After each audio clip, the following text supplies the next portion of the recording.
Thank you all for joining us once again for ABNY's signature Power Breakfast event. I'm so excited to hear from this morning's speaker, Janno Lieber, Chair and CEO of the Metropolitan Transportation Authority. You know, as we think about the work that ABNY has embarked on over the decades to mobilize and activate the public and private sectors here in the city and the region, to really make sure that the city continues to grow, to make sure our neighborhoods continue to grow, and make sure that there's opportunities for businesses. And I think about the contributions of all of us here in this room, those making the moves to make sure that they play their part in helping New York City recover from the events over the past 2 years for a more equitable and inclusive city. I can't emphasize more the importance of our public transportation system. One way to expand our workforce and improve the city's economy is by giving more people the ability to get around, to get to work and get to their jobs, to visit our city's shopping districts, and to patronize our city's arts and cultural institutions. You know, public transportation accomplishes this in an affordable, sustainable, and environmentally friendly way.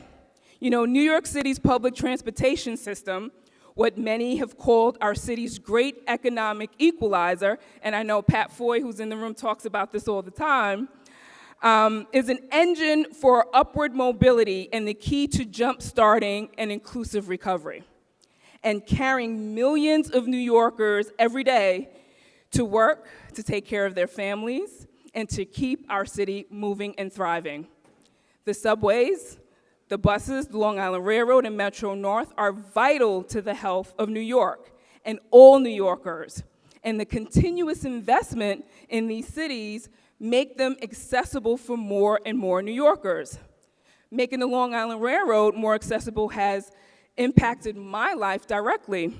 You know, back in 2018, when the MTA launched the Atlantic Ticket Program, pilot program, I, along with many Long Island riders, were able to travel between Southeast Queens and Atlantic Terminal for $5, no matter what time of day, making my trip downtown Manhattan faster and more affordable. And the city ticket, introduced some years ago for riders on Saturdays and Sundays to travel within the city for just $5. Earlier this year was extended to allow me to travel back and forth to Penn Station off-peak any day for a flat fee of only $5, making my return to the office even more painless. And the biggest thank you I have for today's guest speaker is the accessibility upgrades announced last month to the Laurelton Long Island Railroad train station. Thank you, Janno.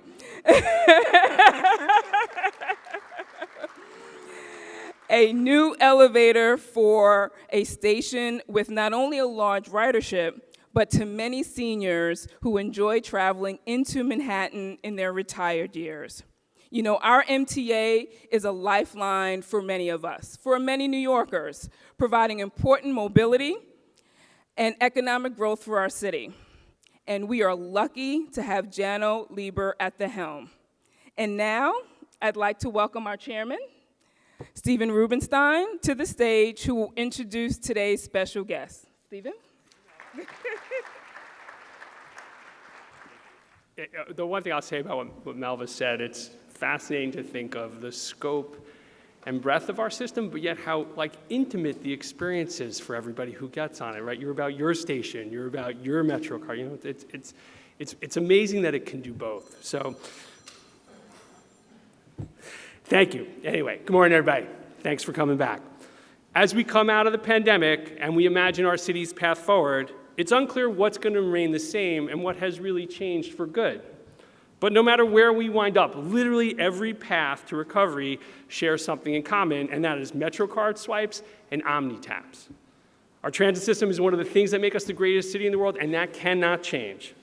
It's our pleasure to welcome today the man in charge of our commutes, an amazing public servant, and a longtime friend of all New Yorkers, whether they know him or not. He was recently named Chairman and CEO of the MTA, Janno Lieber.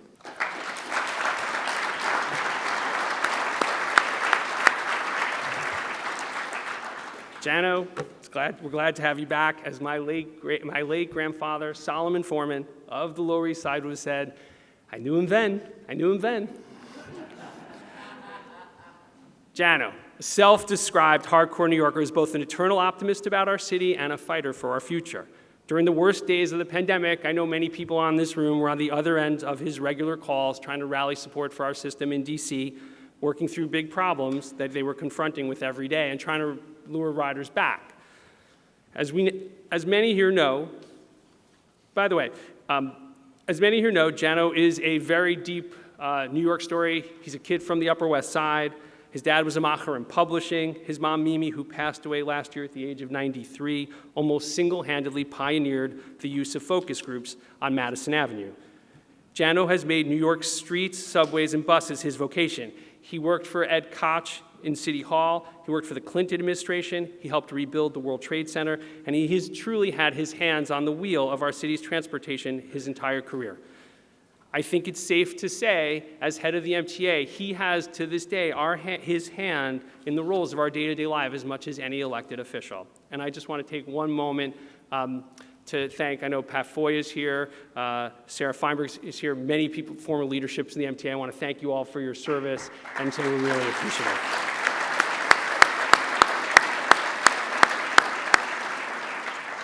Running the MTA is a tough job, even in the best of times. And it ain't the best of times.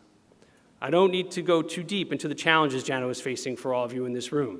Ridership is still way off pandemic levels when we talk pre-pandemic levels. And when we talk about out-year budgets of the MTA, they use words like fiscal cliff, and the increasing crime is holding our system and our recovery back. The good news is we have a rare windfall from the federal infrastructure bill and American Rescue Plan, a chance not just to keep afloat, but to actually improve the system and make riders want to come back.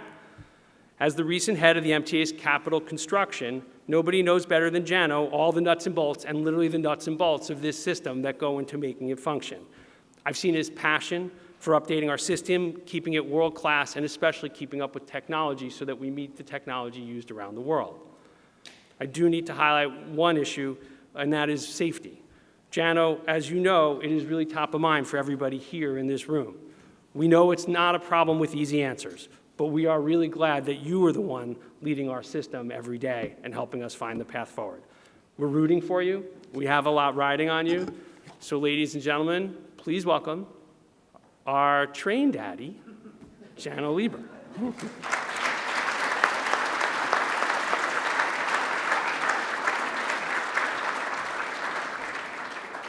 Thank you, Stephen. Thank you, Malva. Train daddy, more realistic, because I aspire to be the train stepdaddy. A little less glamorous, but somebody who sticks around for a long time and convinces the family that he can deliver the presents at Christmas time. I'm thrilled to be here at ABNY to talk about the MTA, where we are, and some of the challenge that we're facing.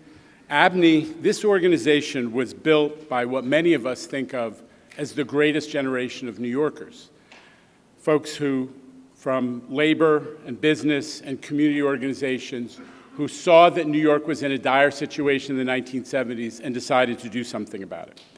That is exactly the type of civic engagement, cutting across industry, demographic, and neighborhood lines, that we're going to need right now to address the region's challenges and the system's challenges as we emerge from the pandemic. One thing that ABNY has always been rock solid about, and Stephen talked about it already, was the importance of mass transit. You've always recognized that the MTA is the lifeblood of the city, our entire way of life, residential density, people creating economic value in skyscrapers and swivel chairs, as many bars, restaurants, nightlife venues, and performing arts spaces as the next 4 or 5 American cities combined in terms of population. None of it works without mass transit. So I'm here today to talk about the good, the bad, and especially the ugly the not-so-good stuff, where we do need an ABNY-like consensus in order to overcome and move forward. Some of that bad stuff was highlighted again last night by another high-profile shooting in Queens, where two guys who apparently knew each other got into an argument, somebody pulled a gun, and somebody is dead. But as I go through this, I'm going to touch first on our extraordinary success using federal funds to plug our $2 billion operating deficit coming out of COVID, how we persevered on capital projects through COVID. And then there's the bad. One of the most immediate threats to our system, as I said, is the real and perceived safety problems on the subway. And lastly, the ugly, where things get really complicated.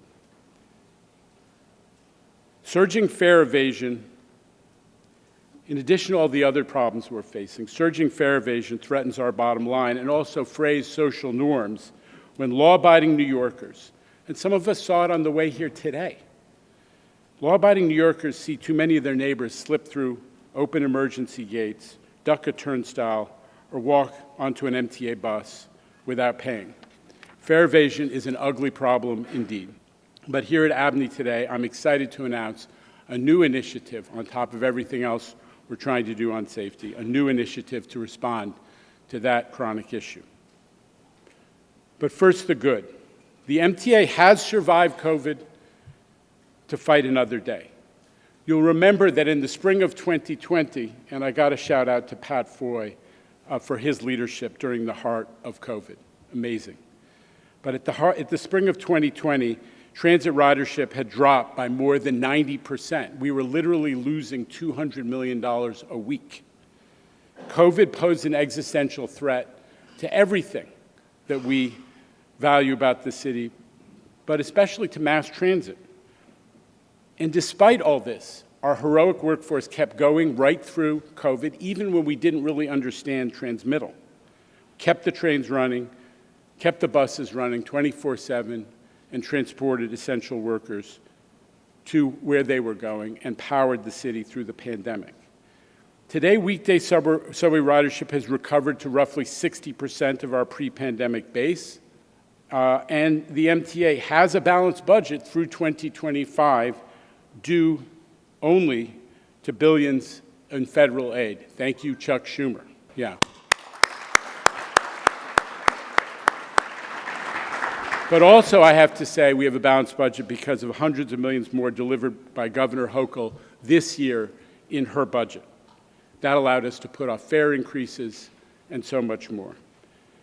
But a significant deficit remains in the out years, and we need policymakers and thought leaders to begin identifying solutions to assure that the MTA board won't be forced to use our last resort tools: fare hikes, layoffs, service cuts, in order to balance the MTA's operating budget. I'll come back to that with all of you in months to come. But for now, the MTA, again, thanks to Governor Hochul and our leadership in Congress, is in a much better place than any time since the onset of the pandemic. With that operating budget crisis addressed for the moment, we've continued to plow ahead on capital projects. Everything needed to rebuild, improve, and expand the system. Projects underway before COVID never stopped. Thank you, Gary LaBarbera and the men and women of unionized, organized labor, because they showed up. And we figured out how to work safe, and we never stopped any projects for more than a week or two. We actually were able to take advantage of the low ridership to accelerate literally billions of dollars of construction work. The results of that ought to inspire confidence in the MTA moving forward. Look at what we did, a total redo of the Times Square shuttle, the oldest element of the MTA system. Expansion and rehabilitation of the entire Grand Central mezzanine. If you've been through that on the subway, it's a lot bigger, and there's a lot more turnstiles and areas to circulate. The L train tunnel project, high controversy, but it finished 6 months early and $100 million under budget. and also those ADA upgrades that Melva mentioned. We were able to finish a record 14 subway stations during the first year of COVID, and now we have 26 more in process. That is a pace for ADA accessibility that's never been achieved by the MTA ever before. And I can't totally skip over East Side Access, the multi-billion-dollar effort to bring the Long Island Railroad into Grand Central Terminal. After years of schedule delays, when I came to the MTA, I insisted that we stick to the 2022 timeline. Every time it had been looked at before, the schedule got pushed back, we said no. Now, we're going to get this done by the end of the year. Governor Hochul is all over it. East Side Access is finishing by the end of this year. 2022 is also the year we begin to see the transformation of Penn Station. We opened an iconic new entrance on 7th Avenue, sort of overlooked because it was done in the middle of COVID, but it restores the presence of Penn Station on 7th Avenue, which was almost invisible. And now we're in the home stretch of a project that will double the width of the main Long Island Railroad corridor from 7th to 8th Avenue and raise the ceiling significantly to 18 feet, transforming that central vein of the station from what Governor Hochul has called a dungeon to the kind of modern facility that New Yorkers really deserve. The next step on that front is implementing the governor's broader plan for Penn, which prioritizes improvements to the existing station. She's right, because while Amtrak has decamped to the gorgeous new Moynihan train hall across 8th Avenue, mostly paid for by the state of New York, by the way, most New Yorkers are stuck in the existing Penn because that's where the Long Island Railroad tracks terminate, and that's where the 7th Avenue and 8th Avenue subways stop. They don't have a choice, in most cases, to move to Moynihan. Joe Biden once said that New York should be ashamed of LaGuardia Airport. What do you think he'd say if he took a tour of existing Penn Station during the evening rush when thousands of people are crowded into cramped, low-ceiling corridors, gazing up at the track assignment board like they're waiting for Moses to come down from Mount Sinai with the tablets? We got to change that. Now the bad. All of these investments and upgrades won't make a difference if people don't feel safe using mass transit. That's our biggest challenge right now, from the horrific murder of Michelle Alyssa Go to this month's terrible mass shooting in Sunset Park. Our passengers deserve to be safe and to feel safe in the system. Later today, there's an event celebrating the first 100 days of the Adams administration. Fresh breezes have been blowing since January 1, and let me tell you, they've reached the MTA's underground kingdom. The MTA is so thrilled to have partners in City Hall and in Albany who are so fully committed not just to subway safety, but to everything about our mission. But as the mayor has made clear, we need to further increase law enforcement's visibility throughout the system and to get serious about enforcement of the MTA's long-standing rules of conduct. Safety isn't just about major crime stats. When riders see people breaking the rules, smoking, public urination, open drug use, vandalism, they wonder, what else might that person do to me? And conversely, the overwhelming majority of our riders tell us that the one thing that makes them feel safer is to see a cop on the train or on the platform, which is where they're feeling vulnerable. The MTA has been pushing this strategy, moving cops onto trains and platforms, for some time, long before Mayor Adams moved into City Hall, and I'm thrilled that the mayor and his police commissioner have promised to deploy cops to those areas and actually announced after the Sunset Park shooting that they were surging cops into the transit system. In fact, with this incredibly ambitious agenda the mayor has set for subway safety, we may need those extra cops for a good long while. But we've already seen how this redeployment of our police can, in fact, work. 2 examples. On a single day last month, where 2 officers were patrolling on the J train, saw a man walking between the cars, which is illegal because so many people fall between the cars when they're doing that. They approached the guy, he ran, and when they apprehended him, they recovered a .22 caliber firearm, loaded. A similar situation in Jackson Heights. Police saw an intoxicated guy lying face down on the platform, approached him. When he rolled over, a loaded .22 fell out of his jacket. That's cops on platforms, cops on trains. Now, people are talking about subway cameras a lot these days, understandably, in the wake of the violence in Sunset Park. They are a big part of the safety equation, so let me just say a few words about that.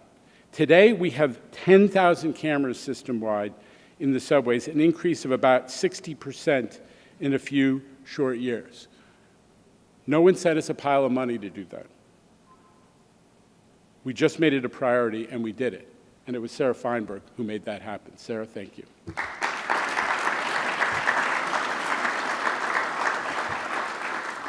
The failure rate of those cameras is about 1%, which, as the NYPD emphasized in the wake of this horrific incident in Sunset Park, that percentage, that reliability is the best of any agency they work with. In fact, we had people working on those cameras less than 24 hours after the image stopped feeding. And they were working on the cameras at the moment when the subway attack took place, and they were actually pushed out of the comms room by the cops in the aftermath.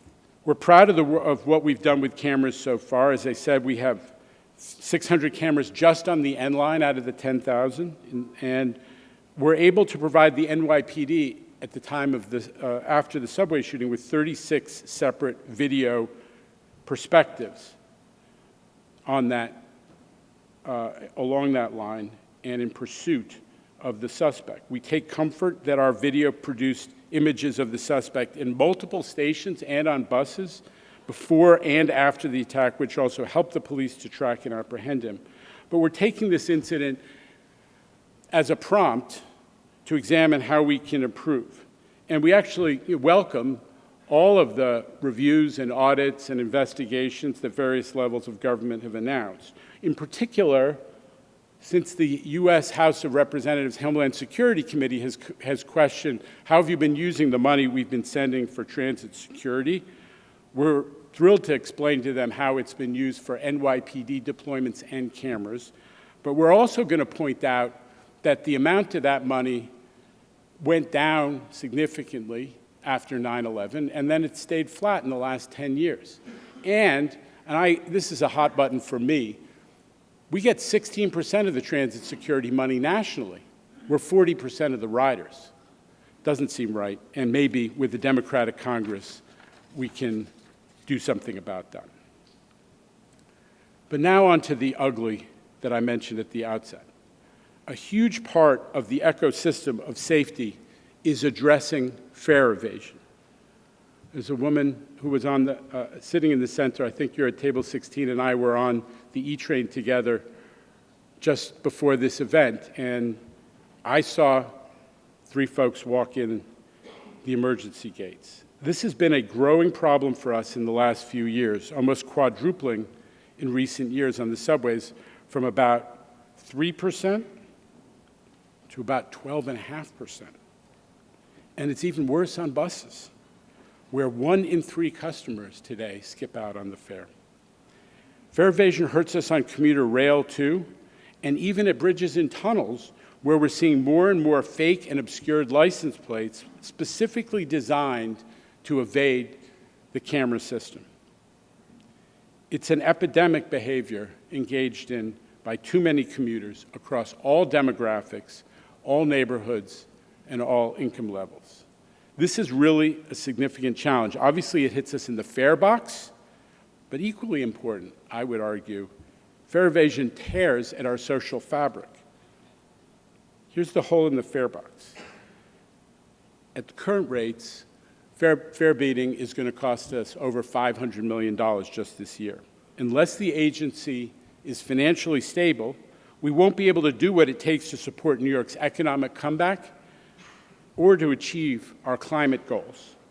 And MTA's financial condition has huge implications, we all know this, for the transit equity agenda and our effort to chip away at New York's transportation deserts, to make sure that neighborhoods that don't have real mass transit can finally get some. We want to be able to grow service, not to shrink it to fill operating budget gaps. Financial problems at the MTA inevitably have the biggest effect on New Yorkers who have no choice but to depend on mass transit. Second, here's the hole in the social fabric, which is, to me, equally important. Pervasive fare evasion is a threat to the spirit that makes New York not just a great city, but a great community. I often say that while I love Times Square, Prospect Park, and other great New York destinations, the transit system is our most important public space. It may not remind you of a church, a mosque, or a synagogue, but I actually think the transit system is a kind of sacred space. It's where everyday New Yorkers, every day, of all backgrounds, encounter each other and prove out the world's greatest experiment in diversity and tolerance. And amazingly, this morning, the New York Times posted an essay by a first-generation immigrant about her experience on the subway, and she wrote, "The subway defines home for a city of people united, above distance, race, class, and labels." Powerful. In short, paying the fare isn't just something we owe the MTA, it's something we owe each other. Our New York sense of fairness and community is violated when rule-abiding, honest folks, people who swipe because they know it's the right thing to do, even if it's a stretch economically, when they see others dodging the fare. I want you to imagine for a second you're a nurse on the way to a hospital, teacher on the way to school, a person on a fixed income. You paid your fare this morning because you know it's the right thing to do. Now how do you feel when you see folks not paying? Especially if you see people, and we have countless images of this, people in designer clothes, carrying $7 lattes, waltzing through emergency gates at Wall Street or on the Upper East Side. What hardworking, fare-paying New Yorkers tell us, in a word, is that seeing fare evasion makes them feel like suckers. I'm afraid that with rampant fare evasion, we're approaching a tipping point where people who want to play by the rules become so demoralized that they say, "Why should I pay when so many others don't?" Some of the most memorable moments for me at MTA have been at public hearings. You know, when we have to raise the fare, by a couple percentage points, and we were doing it regularly, we have to have these fare hearings. And riders show up. These are people who are objecting to a 10 to 15 cent increase on the base subway fare. They show up to explain how much they are outraged by fare evasion. And one of them put it this way: for people who are paying to be on buses and trains, this is a part-time teacher living on a fixed income in the Bronx. For people who are paying to be on the buses and trains, to see this, it feels like an insult. Fare evasion is a problem we're going to have to solve together. That's why today I'm convening a panel of distinguished New Yorkers to take a deep dive on this issue. The goal is to hit the reset button on how we approach fare evasion at the MTA, but across government. We've come up with a really, really strong list of participants who are representative of all our New York communities and areas of expertise. I'm excited to report that Melva Miller of ABNY will be sitting on this blue ribbon panel. Melva, thank you. The group's mission will be to find and promote all of the above solutions to this all of the above problem. It will be driven by the principles of fairness and citizenship, values that have long animated ABNY. The panel will produce policy and action recommendations over the summer. We anticipate they're going to focus on 3 areas: education, equity, and enforcement. Education. Our blue ribbon panel will come up with new ideas about how we can get the word out that paying the fare is simply the right thing to do. Asian, black, white, brown, rich, middle class, low income, all ages, all genders, everybody taps, everybody swipes. It's basic civic behavior that knits all our social fabric together. We'll work with our partners in the school to get that message out to our kids, and I'm thrilled that New York City Schools Chancellor David Banks, has agreed to serve on the panel. And we'll be working to get that word out also to white-collar folks, those people going through the emergency exit gates with their $7 lattes. Equity. From my first day as chair and CEO, I've been talking about affordability. Our system is one of the few things that actually makes this city affordable, especially when compared to the cost of owning a car, which runs $10,000 plus all in per year. Another positive sign of our affordability, the ratio between fares on the one hand and the minimum wage in New York is among the lowest of any city in the country. And look at another measure watched closely for many years by New York City transit geeks. Right now, we are way cheaper than a New York slice of pizza. As Melva mentioned, in recent months, we have added a wide range of additional discounts.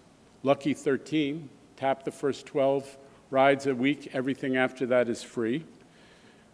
But a lot of other discounts designed to make riding even cheaper on subways, buses, and commuter railroads. But all that said, the panel will start from the principle that no one should be denied opportunity to connect with jobs, education, and everything New York has to offer because they can't afford to swipe or tap. So our Blue Ribbon panel, which includes longtime activists for economic justice like Joanne Wu of the Asian American Federation, the panel will explore how we can work with the city to expand access to the MTA system for our low-income neighbors. That will mean, for example, taking a fresh look at the Fair Fares program. Many of you haven't heard about this, but that program provides deeply discounted Metro cards to New Yorkers living below the poverty line. Mayor Adams and the City Council have begun to restore the funding the prior administration cut out of the program during the pandemic. But today, only 200,000 of the 800,000 New Yorkers who qualify actually receive the benefit. And even people who are enrolled rarely use it. There's clearly a communication issue. Fair Fares needs to be publicized, it needs to be dramatically bigger, we need to be more inclusive, and it needs to be easier to access. I am committed to working with the city to see if we can do better in this incredibly important area. Enforcement. We can't shy away from law enforcement done right as one tool in our anti-fare beating toolkit. Enforcement helps send the right, do the right thing message. It also helps keep the system safe. Newsflash, people who commit robberies and violent crimes generally don't bother with MetroCard swipes or OmniTaps, and they don't want to get stopped. What we want, all of us, is to deter crime before it happens by keeping the bad actors out of the system in the first place. Fare evasion enforcement can pick up all kinds of illegal guns and other weapons, as evidenced by the couple of incidents I mentioned. But maybe more important, over time, it can discourage criminals from coming into our system to do crime in the first place. But let me be clear, I am not interested in sending people to jail, especially young people who make mistakes or low-income New Yorkers. Failure to pay $2.75 or even the reduced fare of $1.37 without more shouldn't change the trajectory of anybody's life. Critics of past approaches to fare evasion enforcement, led by my dear friend David Jones, who's a member of the MTA board and who's also going to serve on this panel, people like David have raised serious questions about equity and racial justice. Our panel is going to look seriously at those questions and recommend solutions that respond to them, as well as all the other questions. I'm going to challenge the panel to look for a fresh mix of fare evasion enforcement tools that are both effective and equitable. What's in that mix will ultimately be determined by the panel, but here's some food for thought. What about, for example, greater use of civil penalties that aren't administered by the police? Parking restrictions are enforced by unarmed traffic enforcement agents. There have been proposals in the legislature along this line. Let's take a look at fare enforcement regimes that maybe use some of these ideas. What about finding new ways of sorting the law enforcement response based on who we're dealing with? I talked about this a moment ago. There's an important difference between folks who just need a second chance and serious recidivists and violent criminals. For the latter, I'll hope the panel will support some appropriate prosecution. Can the panel help us work with our partners in the district attorney's offices to come up with a clear, unified approach?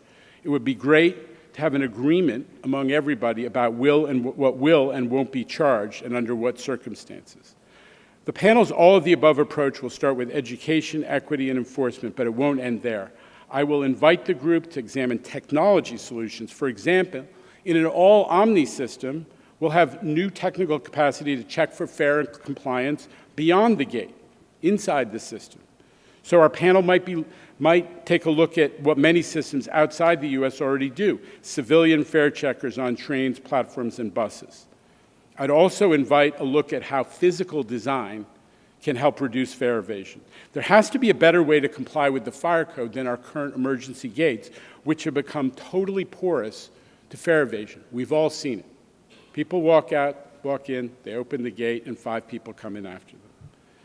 There's a next generation of turnstiles and entry gates coming, and I want the panel to look at how those future fare arrays can be more evasion-proof. Look, I'm excited to see what this panel comes up with, and I look forward to pursuing their recommendations with our many partners in this work, the DA's offices, the courts, police, educators, the legislature, the tech community, the design and construction community, and of course, with City Hall, with Albany, and with our own great MTA workforce and their union leadership.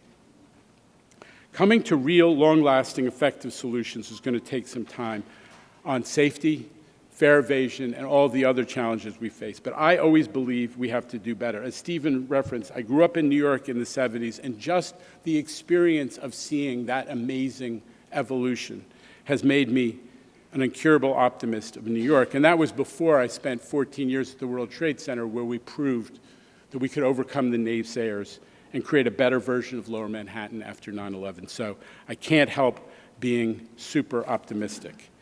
The MTA is the lifeline of New York City. We're having some tough times, but I believe that New York and we will come out of it stronger and better than ever, and I really look forward to working with everybody in this room to make sure that happens. Thank you.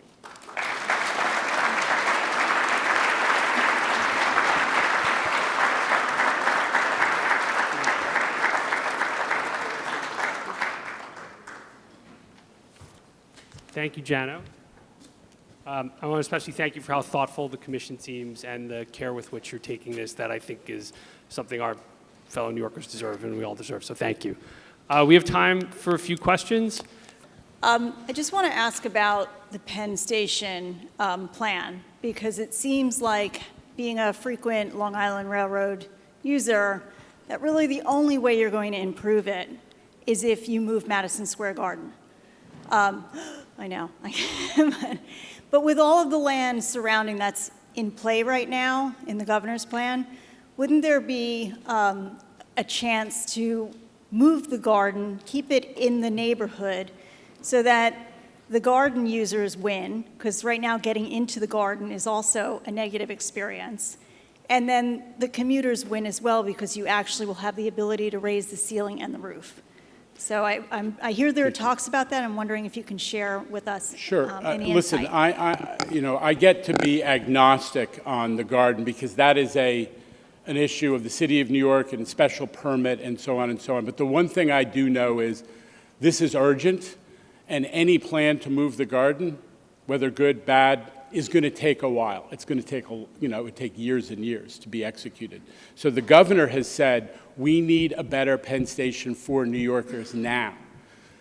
There is an incredible window of opportunity to change existing Penn, and great things can be achieved without moving the garden. There's a window of opportunity when East Side Access opens, and half of our Long Island Railroad customers or more move over to the new terminal in the basement of Grand Central. And before Metro North, the connection that we're building for Metro North to come into Penn is completed, we have an opportunity to do real construction. And I think the governor, and I don't want to waste that 4 or 5 year period. We want to fix Penn now. The good news is we've got incredible success underway. We built that new entrance on 7th Avenue. The Long Island Railroad Concourse project is going great guns. It's going to be completed at the end of this year. We just want to keep going and keep transforming Penn. There's a track record the MTA has built of successful on-time major construction in Penn.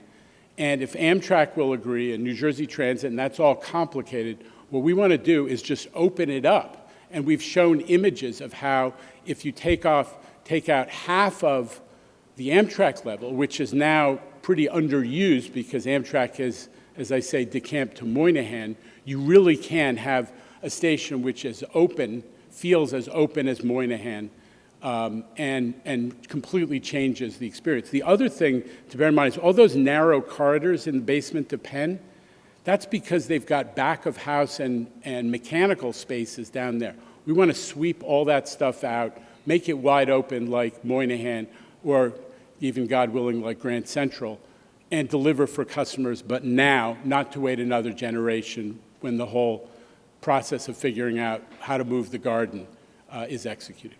Thank you, Melva. Brett Colazzi at HR&A Advisors, and thank you, Janno, for your remarks. My question is about the capital plan more broadly. Can you speak to where we are in the capital plan in terms of funding for the current 5-year plan, how far that can take us in terms of the priorities that you've laid out for expansion of the system, state of good repair, and then to the extent we need to prioritize, are there certain priorities that have shifted since 2020 in your mind in terms of what kind of projects we should be focusing on? A lot of good stuff you're raising. One is we have, obviously we have this historic $52 billion capital program, which the legislature and the previous governor enacted. We were delayed. We couldn't award new contracts. We couldn't start new projects during the height of COVID, obviously, because we didn't know if we were going to have to use capital money just to keep the lights on and the system operating. But since the money from Washington has come, the COVID relief money, we have started kicking that capital program into gear. How are we so there's a ton of work going on. It's the stuff that you've heard about. It's ADA accessibility at 70 stations. It's re-signaling many, many different lines. It's zero emissions buses. All of those projects are going forward at full speed. But we are also, in terms of the priority in terms of order, what we started to do during COVID when we didn't know if we were going to have the full amount of money was to prioritize the state of good repair and safety-sensitive work to make sure we are keeping the system operating, so the beams don't fall down, that the signals don't fail, all of that state of good repair work. So that stuff is going a little earlier, but throughout we're following a very new approach to construction. We're using design build. We're bundling projects to maximize the efficiency. When we take a line out of service, we want to work on every project up and down that line at once to take advantage, and it's already bearing fruit in terms of cost and schedule. So that's where we are. Hi, good morning. Kathleen Collins from Hunter College, where one of those 26 new station renovations you mentioned is getting underway outside our door. But my question is, as you're thinking about increasing equity and affordability, are you considering expanding access to free Metro cards for all CUNY students, given the economic benefits of them persisting and completing college? I don't know the specifics of that, but I met recently with the new chancellor and the board chair of CUNY to talk about partnerships with the city university system, both in terms of we want CUNY students to have free access to the system because it's such a way for that community to access education and job opportunities and really connect. But also we talked about internships. I want to have the CUNY system feed into the MTA. We now have a couple of high schools, which are great, which train kids in transit-type mechanical work, but we also want, there's no reason we shouldn't be taking finance students from Baruch and design and construction and engineering professionals from CCNY, which has a great engineering school. There are different parts of the CUNY system that should feed into MTA, and we're building an internship program with CUNY to really optimize that opportunity. It's an area I'm really excited about. Janno, can I ask a question about congestion pricing? Sure. Sort of where do we stand and how substantial is it as you look forward? You've talked about a 2026 fiscal cliff in terms of just us having real economic trouble? So congestion pricing is, the fiscal cliff I'm talking about is the operating budget. The money that congestion pricing will produce when we get it going is intended to go to the capital program. It's the last $15 billion of the MTA's current capital program. So we're counting on that money. Right now, we don't have a cash flow problem for the capital program, but here's where we are on congestion pricing. We were on schedule 100% to execute on the plan, which is that we had to do enormous amount of modeling and outreach, all that was negotiated with the federal government, which sets the standards for how you do a federal environmental process. They came back with 400 plus questions. We're now wading our way through the questions. The idea is to try to keep to the schedule, which yielded a federal environmental approval, so-called record of decision, that will allow us to start building out the infrastructure. So that record of decision was hoped to come by the end of this year. It may slip, but we are determined to get congestion pricing built out and actually operational in calendar 2023, and that remains our commitment. All right, Janno, thank you. We're grateful. We're here to help.